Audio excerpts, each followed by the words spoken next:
Good morning student, welcome to all of you. आप सभी का स्वागत है आज की ऑनलाइन क्लास में। सबसे पहले आप सभी को बधाई 11th से 12th में आने के लिए, और आशा करता हूँ आप सभी स्वस्थ होंगे अपने परिवार के साथ और समय अच्छा बीता होगा, किसी को कोई परेशानी नहीं आई होगी। ये आज हमारी 12th सेशन की फर्स्ट क्लास है 2021-22 जो है उसकी। आज हम बात करेंगे सिलेबस के बारे में कि हमारा सिलेबस क्या रहने वाला है।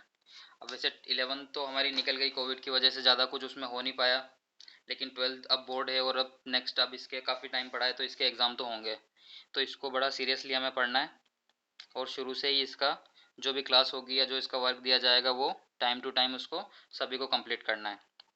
और साथ ही साथ हम प्रैक्टिकल भी करते जाएंगे। और जैसा कि मैंने पहले भी बताया है कि प्रैक्टिकल और थ्योरी का वेटेज जो इसमें है वो थ्योरी का वेटेज 30 मार्क्स का है और प्रैक्टिकल का 70 मार्क्स का। तो जो थ्योरी का पेपर होगा वो 2 आवर का होगा और प्रैक्टिकल का पेपर होगा वो 6 आवर का।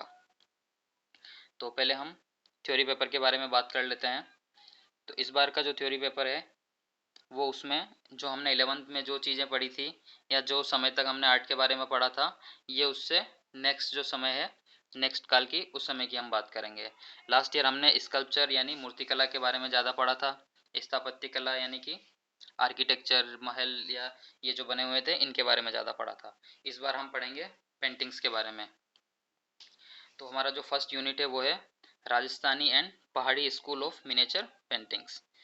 यहाँ पर स्कूल से मतलब शैली से या स्टाइल से है, कि उसकी जगह राजस्थानी स्टाइल, राजस्थानी शैली या पहाड़ी स्कूल लिखा हुआ है, उसको पहाड़ी पहाड़ी चित्रकला, पहाड़ी शैली या पहाड़ी स्टाइल भी कहा जा सकता है।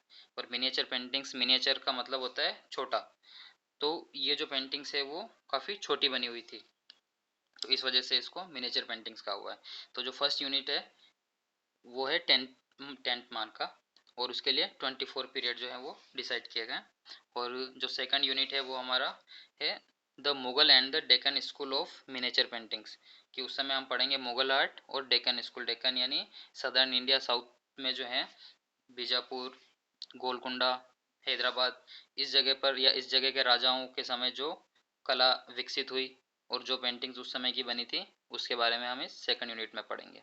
एंड थर्ड यूनिट है the Bengal school of painting and the modern trend in Indian art, कि ये बंगाल स्कूल पेंटिंग्स, कि जब देश अंग्रेज़ों का गुलाम था उस समय बंगाल में आर्ट के स्कूल शुरू हुए और वहाँ जो आर्टिस्ट हुए उन्होंने जिस टाइप की आर्ट डेवलप करी उसके बारे में हम पढ़ेंगे। तो अब इसकी विस्तार से हम बात करते हैं आगे। फर्स्ट यूनिट जो है वो Rajasthani and Pahari school of miniature paintings, जो 16th century AD to 19th century AD तक का समय था। इस समय ये आर्ट का डेवलपमेंट हुआ या ओरिजिन जो हुआ वो इस समय हुआ और ये फली फूली। A brief introduction to Indian miniature school, western India, Pal, Rajasthani, Mughal, central India, Deccan and Pahari, उसके बारे में ब्रीफ है ये आगे इन सारी आर्ट के बारे में, वो हम इसको आगे देखते हैं। अब है राजस्थानी स्कूल। जैसे मैंने पहले बताया था कि इसको राजस्थानी स्कूल, राजस्थानी चित्रकला, राजस्थानी शैली या राजस्थानी स्टाइल कुछ भी लिखा हुआ आ सकता है, दोनों की सेम बात है। ओरिजिन एंड डेवलपमेंट, यहाँ हम पढ़ेंगे कि राजस्थानी आर्ट जो थी वो उसका ओरिजिन कैसे और कहाँ हुआ और उसका विकास कैसे हुआ। सेकंड है सब स्कूल, कि राजस्थानी आर्ट के अंदर अलग अलग जो है उसको डिवाइड किया हुआ है क्षेत्र के अनुसार, कि जो पूरा राजस्थान बड़ा एक क्षेत्र था उसमें मेवाड़, बूंदी, जोधपुर, बीकानेर, किशनगढ़ और जयपुर, ये अलग अलग छोटे छोटे जिले, छोटे छोटे राज्य जिनको कहेंगे, उसमें बटे हुए थे और उन सभी की अलग अलग जो कुछ आर्ट की अलग अलग कुछ स्पेशलिटी थी इन सभी की। तो मेवाड़ जो है वो वर्तमान में उदयपुर है, उसे मेवाड़ कहते हैं। बूंदी बाकी सभी का सेम नाम है। तो वहाँ पे जो अलग अलग जगह अलग अलग आर्ट थी उसके बारे में हम पढ़ेंगे। Main features of the Rajasthani school, इसमें हम पढ़ेंगे कि राजस्थानी स्कूल या राजस्थानी पेंटिंग से वो दूसरी पेंटिंग से किस प्रकार अलग है, उसमें क्या स्पेशल है कि उसको एक अलग से कैटेगराइज किया गया है। Study in appreciation of the following Rajasthani paintings, और इन राजस्थानी पेंटिंग्स के द्वारा हम उसकी चर्चा करेंगे। जैसे इनके टाइटल्स हैं मरु रागिनी, ये इनका पेंटर है साहबदीन, साहबदीन ने बनाई थी ये, और ये बनी है मेवाड़ यानी उदयपुर में। सेकंड पेंटिंग हमारी रहेगी राजा अनिरुद्ध सिंह हाड़ा, ये बनाई थी उत्कल राम ने, जो कि जोधपुर के राजा के यहाँ दरबारी चित्रकार थे। और उसके बाद है चौगान प्लेयर्स, ये बनाई थी दाना नामक आर्टिस्ट ने बनाई थी। और ये जोधपुर, सॉरी उत्कल राम वो थे बूंदी के थे, और ये जो जोधपुर के हैं दाना, इन्होंने बनाई थी चौगान प्लेयर्स। नेक्स्ट है कृष्णा ऑन स्विंग, ये पेंटिंग बनाई है नूरुद्दीन ने, और ये थे बीकानेर के आर्टिस्ट। उसके बाद है बनी ठनी, ये काफ़ी प्रसिद्ध है, इसे राधा भी कहा जाता है इस पेंटिंग को। ये निहाल चंद ने बनाई है, और ये किशनगढ़ के राजा के यहाँ चित्रकार थे ये। नेक्स्ट है भरत मीट्स राम एट, ये बनाई है गुमान नामक कलाकार ने, जो जयपुर के कलाकार थे। ये उस समय के जो कलाकार थे वो सब राजाओं के राज दरबार के कलाकार हुआ करते थे, क्योंकि उस समय जो कला एक बहुत विलासी, या कहेंगे कि जो काफ़ी पैसे वाले लोग थे उन तक ही सीमित थी। तो इस वजह से जो राजा या बड़े व्यापारी वर्ग के या वो लोग थे, वो ऐसी पेंटिंग्स बनवाते थे। तो इसीलिए जो आर्टिस्ट वगैरह मिलेंगे हमें उन्हीं राज दरबार में और उन्हीं से संबंधित मिलेंगे। तो ये जो सारे हमने कलाकार या जो ये पढ़े हैं, ये सभी उन राजाओं के संरक्षण में उन्होंने कार्य किया, क्योंकि राजा उसको इनका पे करते थे। और उस समय आम जनता इतनी समृद्ध नहीं थी कि वो इन पे पेंटिंग पे और इस तरीके की चीज़ों पे इतना खर्च कर सके। सेकंड है द पहाड़ी स्कूल। पहाड़ी स्कूल में भी हम सेम पढ़ेंगे ओरिजिन एंड डेवलपमेंट उसका, पहाड़ी स्कूल पहाड़ी पेंटिंग्स का, और इसके जो सब स्कूल या इसकी सब शैलियाँ, इसका जो कैटेगराइज किया हुआ है पहाड़ी स्कूल को हमने, एक है बसोली, गुलेर, कांगड़ा, चंबा एंड गढ़वाल। इसको पहाड़ी स्कूल इसलिए कहते हैं क्योंकि ये जो सारे राज्य थे ये पहाड़ी क्षेत्र में थे, हिमाचल प्रदेश में थे। तो हिमाचल प्रदेश जो पहाड़ी क्षेत्र है पूरा, वहाँ की छोटी छोटी रियासतें थी। तो इन राजाओं ने इस कला को बढ़ावा दिया, इसीलिए इस कला को पहाड़ी स्कूल या पहाड़ी पेंटिंग्स कहते हैं। मेन फीचर्स ऑफ द पहाड़ी स्कूल की, जो पहाड़ी स्कूल थी उनकी क्या विशेषता थी उस कला की, वो हम पढ़ेंगे। नेक्स्ट है स्टडी ऑफ द फॉलोइंग पहाड़ी पेंटिंग्स, ये हैं पहाड़ी पेंटिंग्स कुछ जिनकी हम बात करते हैं। कृष्णा विद गोपीज, ये मानकू ने बनाई, ये है बसोली शैली की। Krishna with gopis, Nand Yashoda and Krishna with kingsmen going to Vrindavan, ये नैनसुख ने बनाई थी जो कांगड़ा शैली में है। नेक्स्ट है सेकंड यूनिट। फर्स्ट यूनिट हमारा इतना ही था जिसमें हम पढ़ेंगे राजस्थानी और पहाड़ी फर्स्ट यूनिट में, और सेकंड यूनिट है Mughal and Deccan school of miniature paintings. तो मुगल स्कूल, और ये है इनका समय है 16th century to 19th century AD. Mughal school या मुगल शैली, इसका भी ओरिजिन एंड डेवलपमेंट पढ़ेंगे, और इसके main features of the Mughal school कि इसकी मुगल स्कूल की क्या विशेषताएं हैं। Study and appreciation of the following Mughal paintings, in Mughal paintings के बारे में हम पढ़ेंगे। कृष्णा लिफ्टिंग माउंट गोवर्धन, ये बनाया है मिस्किन ने। बर्थ ऑफ सालिनी, ये इसके आर्टिस्ट थे Ramdas. Falcon on a bird rest, ये बनाया था उस्ताद मंसूर ने। कबीर एंड रविदास, ये बनाया था उस्ताद फखरुद्दीन खान ने। एंड मैरिज प्रोसेशन ऑफ तारा सिको, ये बनाया था हाजी मदानी ने। तो ये कुछ मुगल आर्ट शैली की स्पेशल पेंटिंग्स है, इनके बारे में हम पढ़ेंगे। नेक्स्ट है डेक्कन स्कूल, जो इंडिया के साउथ में जो राज्य हैं बीजापुर, गोलकुंडा, हैदराबाद, वहाँ की जो आर्ट थी या वहाँ के जो शासकों ने, वहाँ मुस्लिम शासक थे वहाँ भी, उन्होंने जिस आर्ट को बढ़ावा दिया, ये वो आर्ट है, उसके बारे में हम यहाँ बात करेंगे। ओरिजिन एंड डेवलपमेंट उस आर्ट का, main features of the Deccan school, study and appreciation of the following Deccan paintings, इसमें है रागिनी पटहंसिका, इसका चित्रकार के बारे में पता नहीं है, बट ये बनी हुई है अहमदनगर में, अहमदनगर के दरबारी कोई चित्रकार होगा उसने बनाई होगी। नेक्स्ट है हजरत निजामुद्दीन औलिया एंड अमीर खुसरो, इनके आर्टिस्ट भी अननोन है, और ये हैदराबाद स्टाइल में बनी हुई है, हैदराबाद राज्य से मिली है। एंड नेक्स्ट है चांद बीबी प्लेइंग पोलो, इसके आर्टिस्ट भी अननोन है, ये गोलकुंडा से मिली है। तो 2 यूनिट हमारी यहाँ खत्म हो जाती है। थर्ड है Bengal school of painting and the modern trend in Indian art, about the beginning of mid of the 20th century. First तो हम इसमें पढ़ेंगे national flag of Indian and the symbolic significance of its forms and the colours.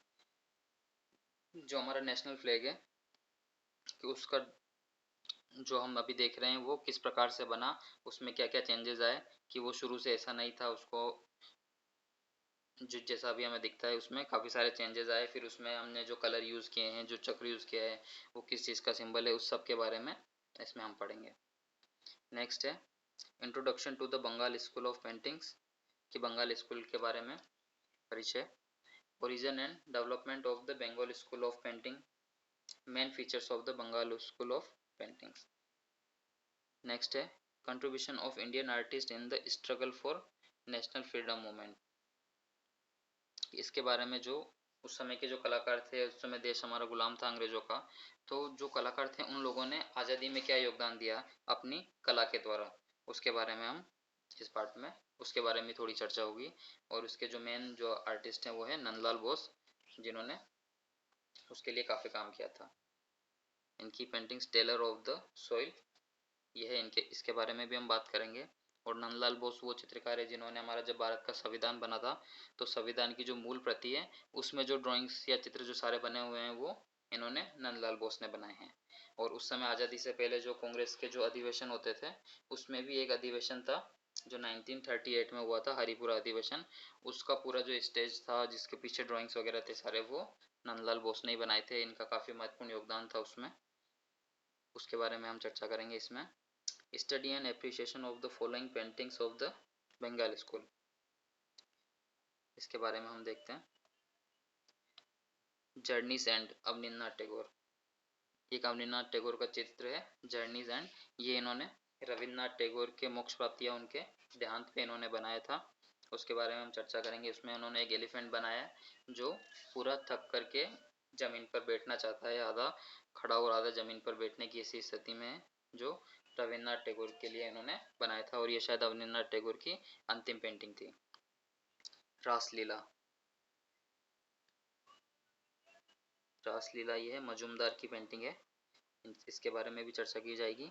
Next है Radhika, M.A.R. चगुताई की, अब्दुल रहमान चगुताई की painting है ये राधिका, इसके बारे में बात करेंगे। और है मेघदूत, ये बनाया था राम गोपाल विजयवर्गीय ने। थर्ड यूनिट का नेक्स्ट पार्ट है the modern trends in Indian art, कि आज़ादी के बाद जो कलाकार आर्टिस्ट हुए जिन्होंने मॉडर्न पेंटिंग्स बनाई, उनके बारे में भी इस लेसन में चर्चा की जाएगी। Study and appreciation of the following works of contemporary modern Indian art paintings, इनकी पेंटिंग्स मेन है Rama vanquishing the pride of the ocean, Raja Ravi Varma की है। Mother and child Jamini Roy की। Haldi grinder Amrita Shergil. Mother Teresa M.F. Husain.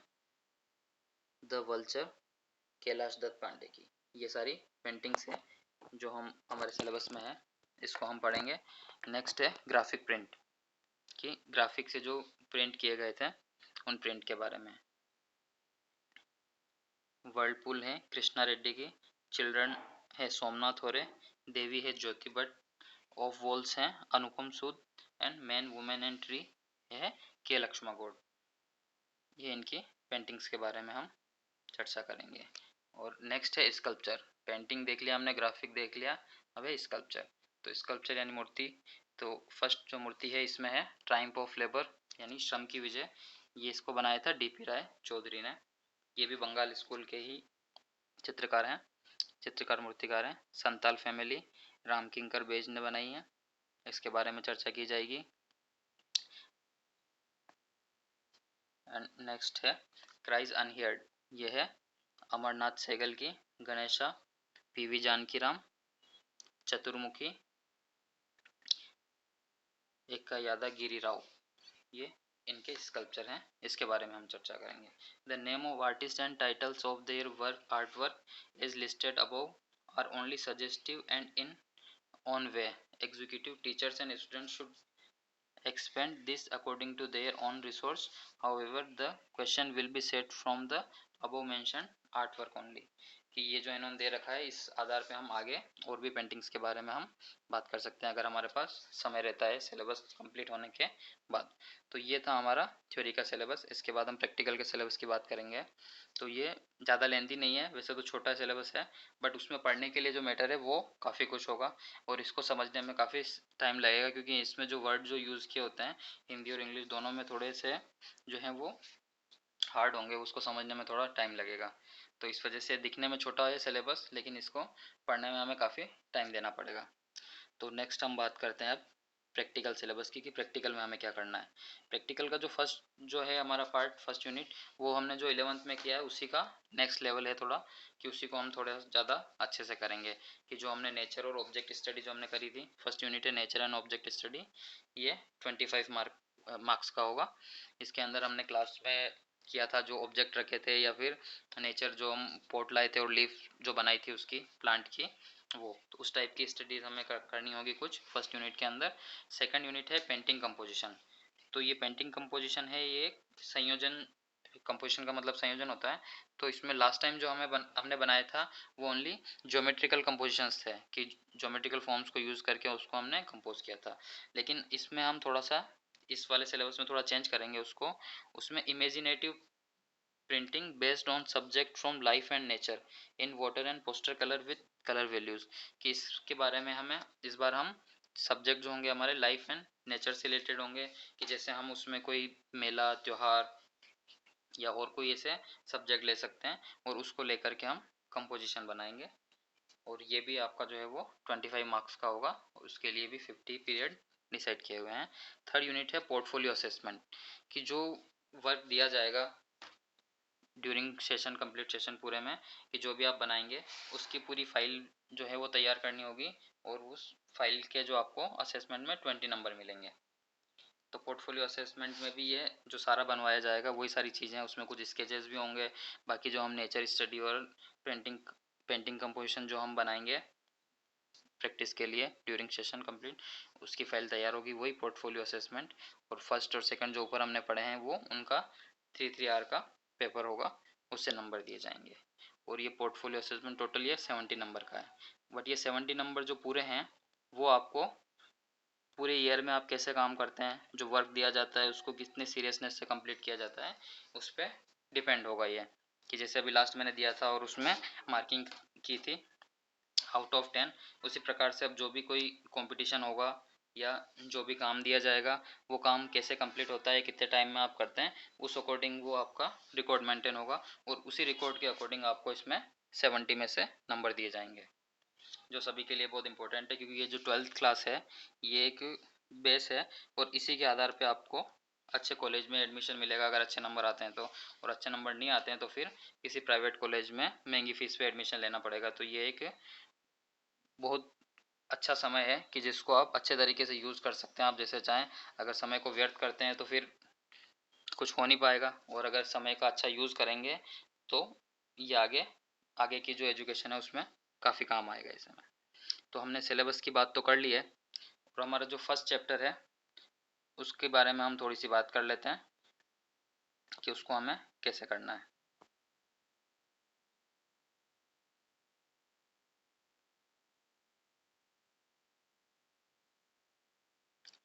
The manuscript painting tradition, ये है हमारा first chapter.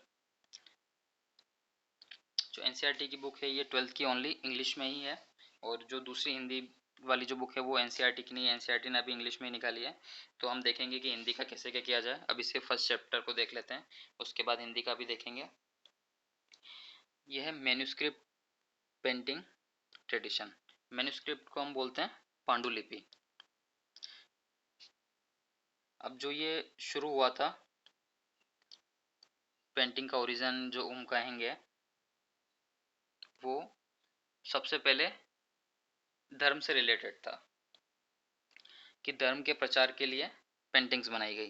जैसे लास्ट जो 11th में हमने पढ़ा था, 11th में हमने गुफा चित्र जो पढ़े थे प्रागैतिहासिक काल के, वहाँ हमें सबसे पहले चित्र दिखे थे, और उसके बाद हमने अजंता के बारे में पढ़ा था। तो अजंता में भी जो सारे चित्र थे वो धर्म से रिलेटेड थे, और वो गुफा की दीवारों पर बने हुए थे, वो भित्ति चित्र थे सारे। लेकिन इस बार जो हम पढ़ेंगे वो सारे मिनिएचर पेंटिंग्स हैं, जो काफ़ी छोटी होती है, जिनको हम हाथ में लेके जिसका ऑब्जर्वेशन कर सकते हैं, जिनको दीवार पे चिपकाया या उस प्रकार का उसको नहीं किया जा सकता, डेकोरेशन के लिए उसका यूज़ नहीं होता है। तो मैन्युस्क्रिप्ट होता है पांडुलिपि। पांडुलिपि यानी कि जो ग्रंथ होते हैं उसमें कुछ चित्र बनाए हुए होते हैं, जिसे हम पांडुलिपि कहते, मैन्युस्क्रिप्ट या पांडुलिपि कहते हैं। तो ये धर्म के प्रचार के लिए, जिसको जैन साधुओं ने और बौद्ध धर्म से संबंधित साधुओं ने अपने धर्म के प्रचार के लिए उसका प्रयोग किया। आइए हम शुरू करते हैं। द थर्ड खंड ऑफ विष्णु धर्मोत्तर पुराण। जो विष्णु धर्मोत्तर पुराण एक ग्रंथ है, जो एक बेसिक ग्रंथ माना जाता है आर्ट का, उसके थर्ड खंड यानी थर्ड चैप्टर, उसके थर्ड चैप्टर में फिफ्थ सेंचुरी, ये 5वीं शताब्दी का बना हुआ ग्रंथ है, 5वीं शताब्दी में लिखा गया था और उसी समय चित्रित किया गया था।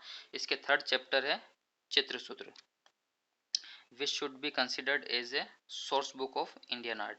कि इसको थर्ड चैप्टर को इंडियन आर्ट की सोर्स बुक के रूप में जाना जाता है, और ये स्पेशली पेंटिंग के बारे में उसमें बताया गया है।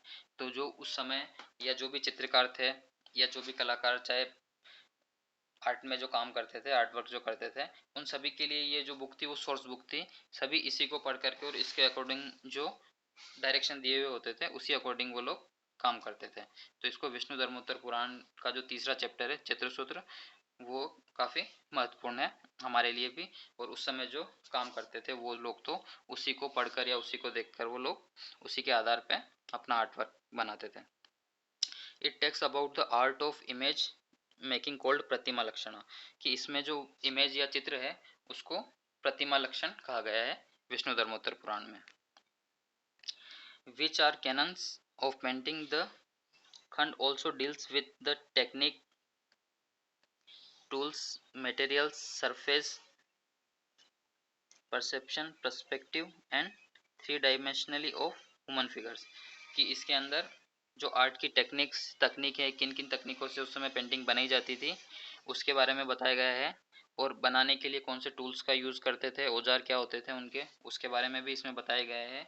और मटेरियल की किन किन चीज़ों से बनाई जाती थी पेंटिंग बनाने में, कौन सी चीज़ें, कौन सा मटेरियल यूज़ होता था, और कौन सा सरफेस कि वो किस पे बनाई जाएंगी, उसके बारे में भी इसमें लिखा हुआ है। परसेप्शन, पर्सपेक्टिव क्या रहता होगा आर्टिस्ट का उसके बारे में, and three dimensionally of human figures, कि ह्यूमन फिगर्स के त्रिआयामी ह्यूमन फिगर्स के बारे में भी उसमें लिखा हुआ है। Different limbs of paintings such as Rupabheda और looks and appearance, pramana and measurement, proportion and structure. कि उसमें आपके पेंटिंग्स के बारे में रूपभेद, यानी कि रूपभेद का मतलब होता है कि जो हमें कोई भी आकृति दिखती है उस आकृति फॉर्म को हम रूप कहते हैं, और रूपभेद का मतलब ये है कि रूप में डिफरेंस करना, कि हमें कुछ दिख रहा है सामने, जो दो आकृति है तो उन दोनों में क्या डिफरेंस है, रूपभेद। तो वो बताया गया है इसमें। उसके लुक्स के बारे में, अपीयरेंस, प्रमाण यानी कि मेजरमेंट के बारे में, कि हम अगर आकृति बनाई है, कोई ह्यूमन फिगर बनाया है, तो उसमें अगर उसका हाथ बनाया है तो वो उसकी साइज़ क्या है, उसी अकॉर्डिंग उसके पैर की साइज़ भी बनानी है, उसी अकॉर्डिंग उसका सिर भी बनाना है। तो वो सारा मेजरमेंट और प्रोपोर्शन या उसका स्ट्रक्चर, उसके बारे में भी उसमें बताया गया है। भाव और एक्सप्रेशंस, यानी कि जो हमने चित्र बनाया है उसमें क्या भाव यानी क्या एक्सप्रेशन है, उसके बारे में भी उसमें बताया गया है। लावण्य योजना यानी उसके सौंदर्य के बारे में, एस्थेटिक कंपोजिशन जो है उसके बारे में भी उसमें बुक में हमें मिलता है, इसमें विष्णु धर्मोत्तर पुराण के थर्ड चैप्टर में। सादृश्य और रिजेम्बलेंस, सादृश्य से मतलब है कि हमें जैसा दिख रहा है उस प्रकार का बनाना, एज इट इज। वर्णिका भंग, वर्णिका भंग का मतलब है कलर से, कि कलर जो हम कलर या रंग जो वर्ड यूज़ करते हैं उसके लिए विष्णु धर्मोत्तर पुराण में वर्णिका भंग वर्ड यूज़ किया गया है। और use of brush and colours have been explained at the length with examples, कि सारे एग्जांपल्स के आधार पे उनको डिस्क्राइब किया गया है। Each of this have many subsections, this canon were read and understood by artist and followed through countries, thus become the basis of all styles and school of paintings in India. कि उस समय के जो सारे कलाकार या artist थे वो सभी उसी को पढ़ते थे और उसी से सीखते थे कि उसमें किस चीज़ को हम कैसे यूज़ करना है। Paintings from the medieval period have earned A generic name, for example miniature paintings. कि ये जो पेंटिंग थी वो थी मेडिवल पीरियड, यानी मध्यकाल का जो समय था, जिसे हम करीब जो मान सकते हैं 9th सेंचुरी टू करीब आप 15 सेंचुरी तक मान सकते हैं कि 9वीं शताब्दी से लेकर 15वीं शताब्दी तक का जो समय था वो है मध्यकाल यानी मेडिवल पीरियड। तो ये उस समय जो पेंटिंग्स बनी थी, और उसके लिए अगर कोई हम एक वर्ड यूज़ करना चाहें तो उसके लिए कहेंगे मिनिएचर पेंटिंग्स। मिनिएचर मतलब होता है छोटा। तो उस समय की ये जो सारी पेंटिंग्स हैं उसके बारे में हम बात कर रहे हैं।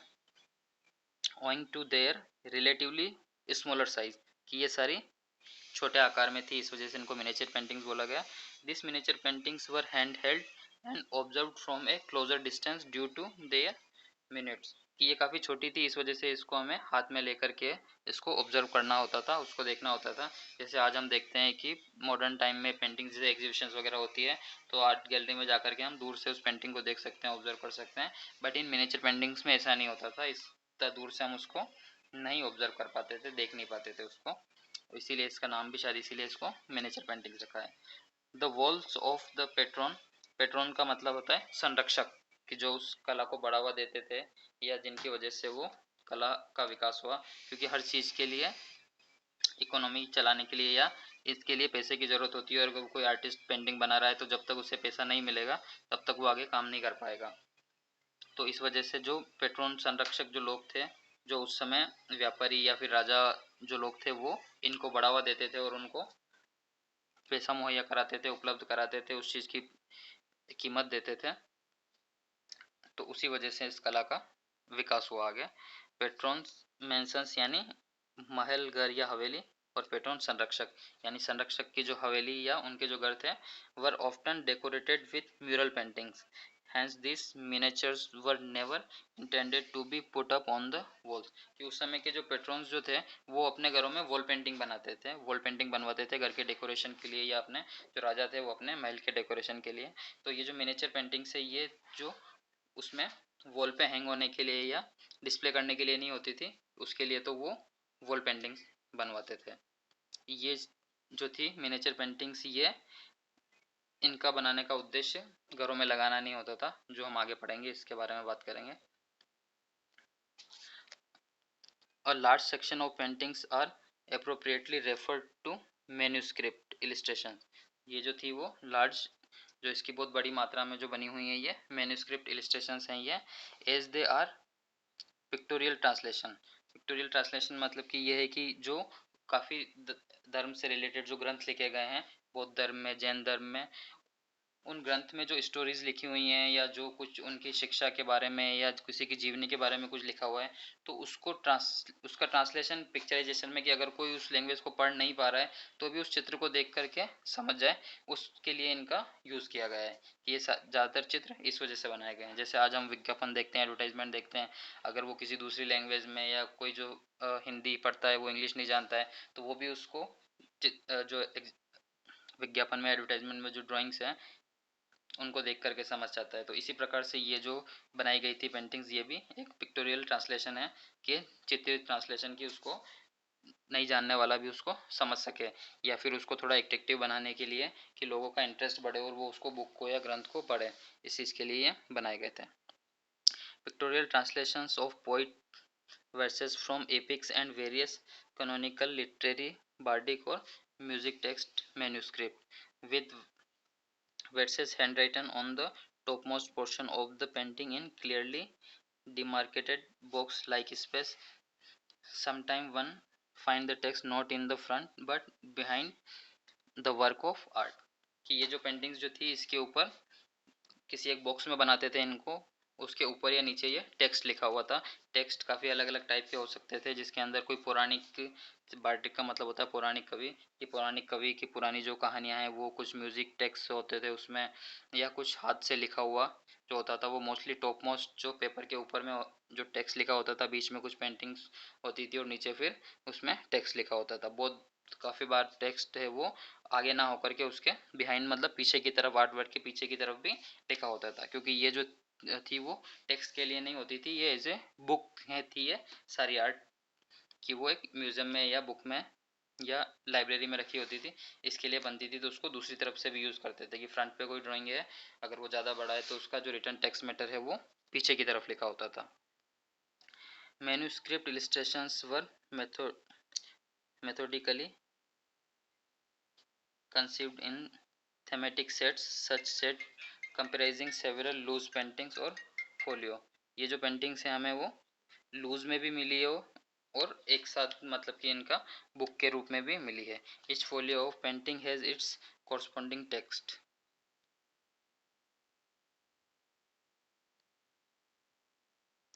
कि हर फोलियो पर उसका टेक्स्ट या कुछ रिटर्न में लिखा हुआ है। Inscribed either in the demarcated space on their upper portion of the painting or on its reverse, कि ये इसमें ऊपर और उसके विपरीत दिशा में भी टेक्स्ट लिखा हुआ हो सकता था।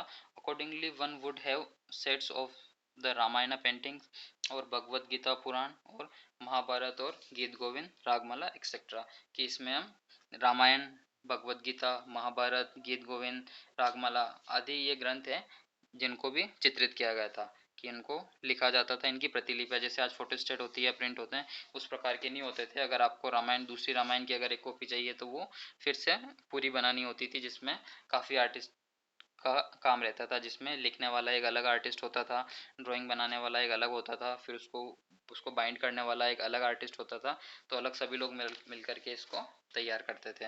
और ये जो बुक्स हैं, जो ये हैं रामायण, भगवद गीता, महाभारत, रागमाला, इस प्रकार के ग्रंथ हैं, इनका चित्रण किया गया। इस set was wrapped up in the pieces of cloth and stored A bundle in the library of the king और पेट्रोन, कि ये बना करके पेट्रोन जो इनके संरक्षक थे, जो राजा थे, उनकी लाइब्रेरी में स्टोर किया जाता था, उनको रखा जाता था एक कपड़े में लपेट करके। जैसा कि मैंने पहले भी बताया है कि ये डेकोरेशन के लिए या सजाने के लिए नहीं होते थे, ये उस समय लोगों के पढ़ने के लिए और इस प्रकार की बुक्स जो थी उसमें इनको यूज़ किया जाता था। जैसे ये सामने देख पा रहे हैं आप, ये जो इमेज है ये एक पांडुलिपि है, तो ये काफ़ी पतली साइज़ में, थिन साइज़ में जो है बनी हुई है, और इस पे ये टेक्स्ट लिखा हुआ है। इसमें ड्राइंग अभी हमें नहीं दिख पा रही है, इसमें ड्राइंग हो सकता है पीछे जो पेजेस हो कुछ उसमें हो। तो इस प्रकार ये जो दो लकड़ी की पट्टी होती थी, जैसे अभी हम बुक कवर का यूज़ करते हैं बुक को सेफ रखने के लिए, वैसे उस समय पेपर नहीं होता था उस समय। शुरू में इंडिया में पेपर का इंट्रोड्यूस हुआ था 14th सेंचुरी में, 14वीं शताब्दी में। तो उससे पहले जो ये ड्राइंग्स बनती थी ये ताड़पत्र पर बनती थी। ताड़पत्र, ताड़ एक पेड़ होता है और उसके पत्ते पर, जिसे हम पाम ट्री बोलते हैं, तो पाम ट्री के पत्ते को ये उसको थोड़ा सा उसको सुखा करके कुछ लेप लगा करके इस प्रकार उसको प्रिजर्व करके पेंटिंग बनाने लायक उसको बनाते थे। उसके बाद उस पर पेंटिंग और जो टेक्स्ट लिखा जाता था, calligraphy, free hand calligraphy use की जाती थी, और फिर उसको एक बुक के या ग्रंथ के रूप में बनाया जाता था। जो हम देख पा रहे हैं वो ग्रंथ इसका पार्ट है श्रावक प्रतिकर्मा सूत्र चूर्णी। ये मेवाड़ का बना हुआ है और काल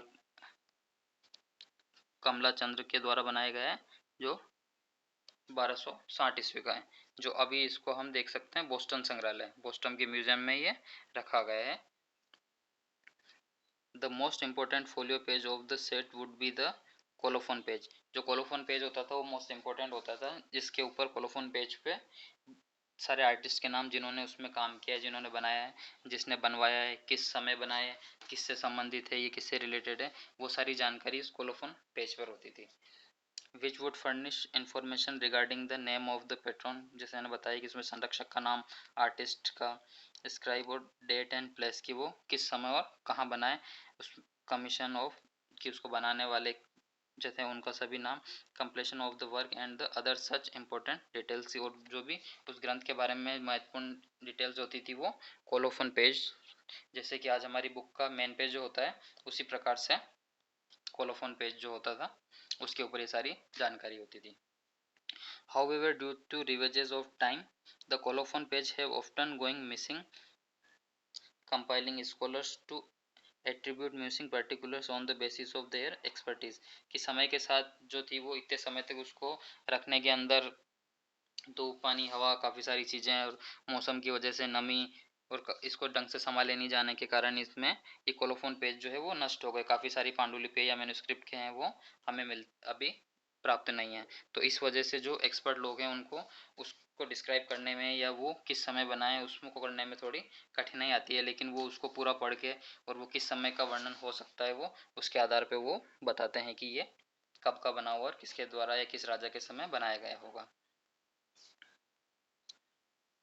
Being fragile pieces of artworks, paintings are susceptible to mishandling, fire, humidity and other such calamities and disaster। इन सब चीज़ों की वजह से ये जो कोलोफोन पेज है ये नष्ट हो गए होंगे। Considered as precious and valuable artifacts and also being portable, paintings were often gifted to princes at part of their duties when they got married। कि ये जो पेंटिंग्स थी वो जो राजा थे वो अपनी राजकुमारियों को शादी के समय दहेज में भी ये पेंटिंग्स दिया करते थे कि जब उनकी शादी होती थी। They were exchanged gifted between kings and the courtiers. कि ये उस समय राजा और जो राज दरबार में जो दरबारी लोग रहते थे, जो मंत्री थे, उनके द्वारा भी ये एक दूसरे को भेंट की जाती थी। जब एक राजा दूसरे से मिलता था या एक मंत्री या कोई दरबार का सदस्य किसी दूसरे से भेंट करता था तो उनको दूसरे राज्य के, तो ये आपस में एक दूसरे को गिफ्ट करने के लिए भी ये बहुत अच्छा साधन था। कि जैसे आज हम कोई आर्ट वर्क की गिफ्ट करते हैं किसी के शादी में, किसी में फंक्शन में जाते हैं, तो ये उसी प्रकार जब ये राजा महाराजा जब एक दूसरे से मिलते थे तो इस प्रकार की पेंटिंग्स बुक जो ग्रंथ ये बनवाते थे वो गिफ्ट करते थे।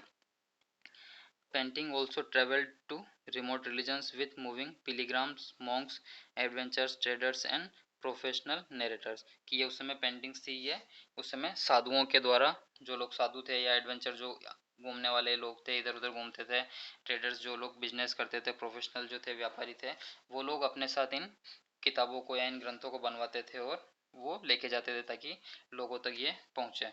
Thus for instance one would find a Mewar paintings with the Bundi king and vice versa. कि जैसे जो अभी मेवाड़ राज्य, जैसे मैंने बताया कि जो वर्तमान में उदयपुर है, उसकी काफ़ी पेंटिंग्स बूंदी में मिली है और बूंदी की काफ़ी पेंटिंग्स जो है वो मेवाड़ में मिली है। तो ये इसी वजह से मिली है कि ये राजा जब एक दूसरे को गिफ्ट देते थे तो इस वजह से ये हम एक दूसरी जगह पर हमें मिली है।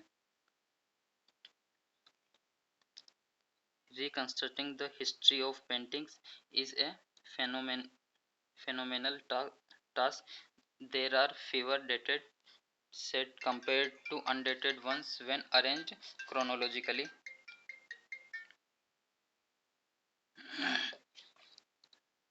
When arranged chronologically, there are vacancy spells in between where one can only speculate the kind of paintings activity that could have thrived. To make matters worse, the loose folios are no longer part of their origin set and are displayed in various museums and private collections।